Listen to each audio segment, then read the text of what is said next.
Trabajé en bancos la mayor parte de mi vida. He pasado 15 años endeudando a la gente. Y sueño con el día en que mi trabajo ya no sea necesario. En 2001 estaba trabajando en Enron, cuando la empresa quebró en un fraude contable enorme. Entonces, decidí entrar en un nicho dentro del sector financiero que pretendía ayudar a la gente pobre. Era una buena oportunidad para desplegar mis habilidades financieras para hacer algo útil. El sector se llama microfinanzas. Prestar pequeñas cantidades de dinero a la gente pobre para hacer crecer sus negocios. El cliente compra una vaca, un horno, una máquina de coser. Y la ganancia de su microempresa genera un ingreso y se paga el crédito, que luego se recicla para ayudar a más personas. Todos ganan. La distinción importante entre las microfinanzas y los préstamos comunes es que los préstamos de microfinanzas no se utilizan para el consumo, como para comprar un televisor nuevo, sino para invertir en un negocio que genera un ingreso. El cliente devuelve el dinero al banco y se queda con la vaca, con el horno o con la máquina de coser. Esta es la idea principal, que se genera ingresos futuros para salir de la pobreza. La ONU en 2005 declaró el año de microcrédito. En 2006, el Premio Nobel de la Paz fue para el padrino de las microfinanzas, Muhammad Yunus, fundador del famoso Banco Grameen en Bangladesh. Los grandes bancos como BBVA, Deutsche Bank, Citibank, entraron en el sector que actualmente cuenta con un total de préstamos de más de 100.000 millones de dólares a más de 200 millones de personas pobres a nivel mundial. Las microfinanzas se ganaron el apoyo de los gobiernos, el Banco Mundial, la Cooperación Financiera Internacional y los inversionistas sociales porque prometían un mundo sin pobreza. Sin embargo, había un pequeño problema. Las microfinanzas en la práctica no funcionan. La mayoría de los estudios empíricos ha concluido que es casi totalmente inútil. La economista Maren Duvendag analizó 2.643 estudios académicos sobre el impacto de los microcréditos y concluyó que el sector está construido sobre cimientos de arena. Es poco más que una forma moderna de esclavitud. Veamos por qué. En primer lugar, el problema del consumismo. A pesar de las pretensiones del sector, la mayoría de los microcréditos no se invierten en un negocio en absoluto, sino que sirven principalmente para el consumo. Esto no produce un ingreso para pagar el crédito, sino que produce sobreendeudamiento. Y si los clientes no pueden pagar, ten cuidado. Los bancos pueden confiscar sus bienes y darles una calificación negativa que les impide conseguir otro crédito, un préstamo, un hipotecario, una conexión de agua o un teléfono. En segundo lugar, un concepto familiar para los argentinos. Llegan los buitres. Bancos buscando la maximización de la ganancia.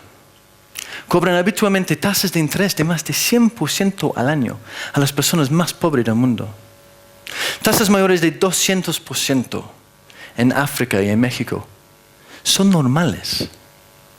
Y los clientes a veces no comprenden las tasas que están pagando cuando firman los contratos con sus huellas si no saben leer ni escribir. En los peores casos de sobreendeudamiento por los microcréditos, los clientes se suicidan, caen en la prostitución, hasta venden sus órganos para pagar los créditos. Los organismos donantes, incluso los gobiernos, dan subsidios a estos bancos. Mientras que los accionistas ricos, sobre todo en Europa y Estados Unidos, se benefician de la ganancia y si pagan sueldos millonarios. Para ponerlo en contexto, en el año 2012, los pobres pagaron 22.000 millones de dólares en intereses a los bancos de microcrédito. Esto es el equivalente de todo el Producto Bruto Interno de Paraguay. Es decir, que tomemos de la gente pobre el equivalente de toda la economía de Paraguay en el nombre de desarrollo y a veces en el nombre de Jesús. Los gobiernos intervienen para proteger a sus ciudadanos más vulnerables. A veces hacen precisamente lo contrario. Toleran los accionistas extranjeros en el nombre de la inclusión financiera. Y si los gobiernos no pueden proveer suficientes viviendas o escuelas, no se preocupe. Los bancos de microcrédito pueden prestar para la vivienda y la educación. En algunas regiones de la India, el suministro del agua potable está a cargo de empresas extranjeras. Los bancos de microcrédito prestan plata a la gente pobre para poder instalar el agua potable en sus casas. Si no pagan los créditos, se corta el agua. Las microfinanzas se están moviendo cada vez más en la prestación de los servicios básicos del sector público. Estamos privatizando bienes públicos. Y los gobiernos están encantados de que ya no son más responsables por dichos servicios.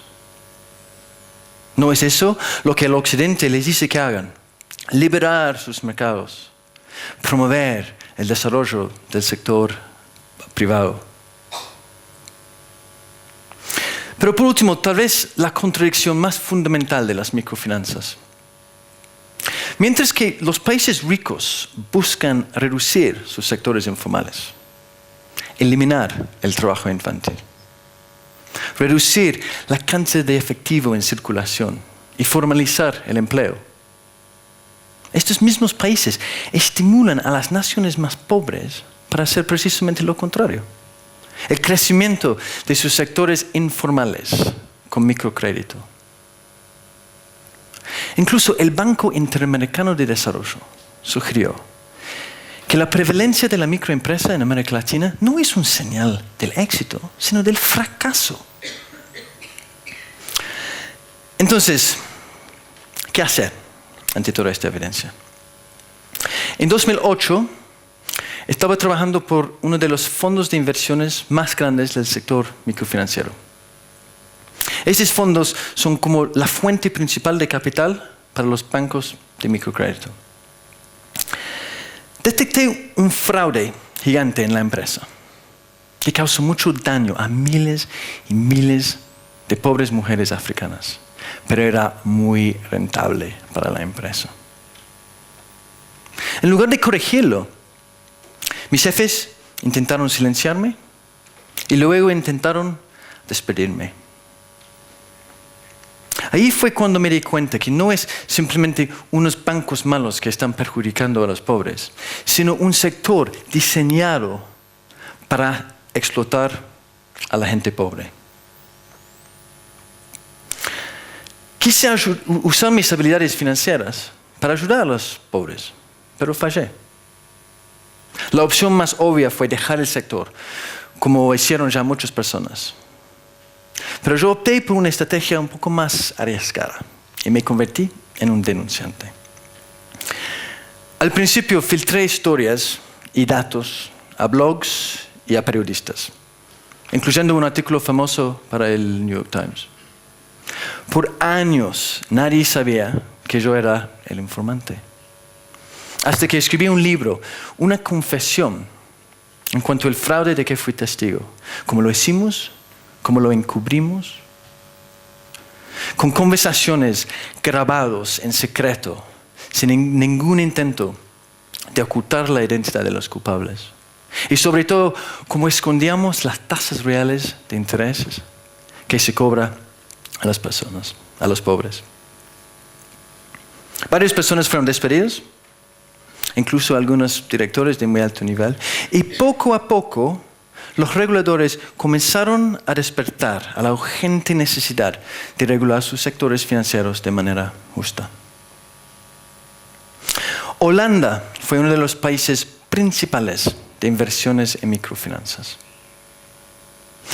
Ahí un canal de televisión difundió mi libro, un escándalo del sector microfinanciero tan amado en su país, estrechamente involucrada en algunas prácticas oscuras.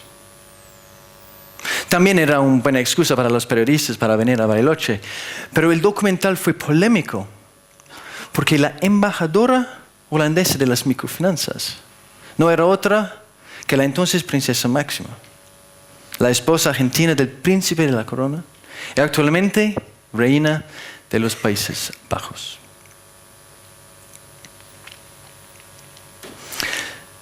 Yo sabía que el libro era un completo suicidio profesional. Eso era el plan. Era un buen momento para un cambio. Y yo no quería que mi hija crezca contando a sus amigos: mi papá vive de explotar a la gente pobre en Bolivia. Pero mi intento de un suicidio profesional fracasó. De hecho, hay unos pocos operadores limpios y éticos en el sector. Y ellos empezaron a contratarme. No son empresas muy rentables. No pagan sueldos de millones de dólares.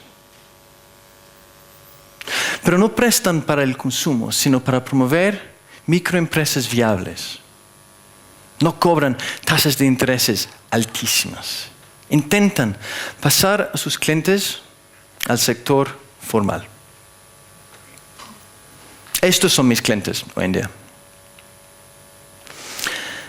¿No sería agradable vivir en un mundo sin deuda? 15 años en ese sector y yo tengo un consejo fundamental: nunca pide un crédito para el consumo. Si no puede pagar algo, no lo compre. Hemos creado un hábito global de la satisfacción inmediata, de la actualización de los teléfonos móviles mensuales, de seguir la última moda. Seguimos el camino a la quiebra y la esclavitud. En lugar de una cultura de crédito fácil, tal vez debemos volver a la costumbre de los abuelos y buscar las mejores maneras para ahorrar por el futuro, con paciencia. Los ricos siempre han tenido el capital, tanto el dinero como los bienes. En el pasado, ellos viajaron por el mundo para encontrar esclavos para trabajar en sus plantaciones. Hoy en día, endeudan a la gente pobre en sus propios países. Los pobres trabajan como burros para pagar los créditos. Y los ricos se hacen grandes ganancias a través de los bancos.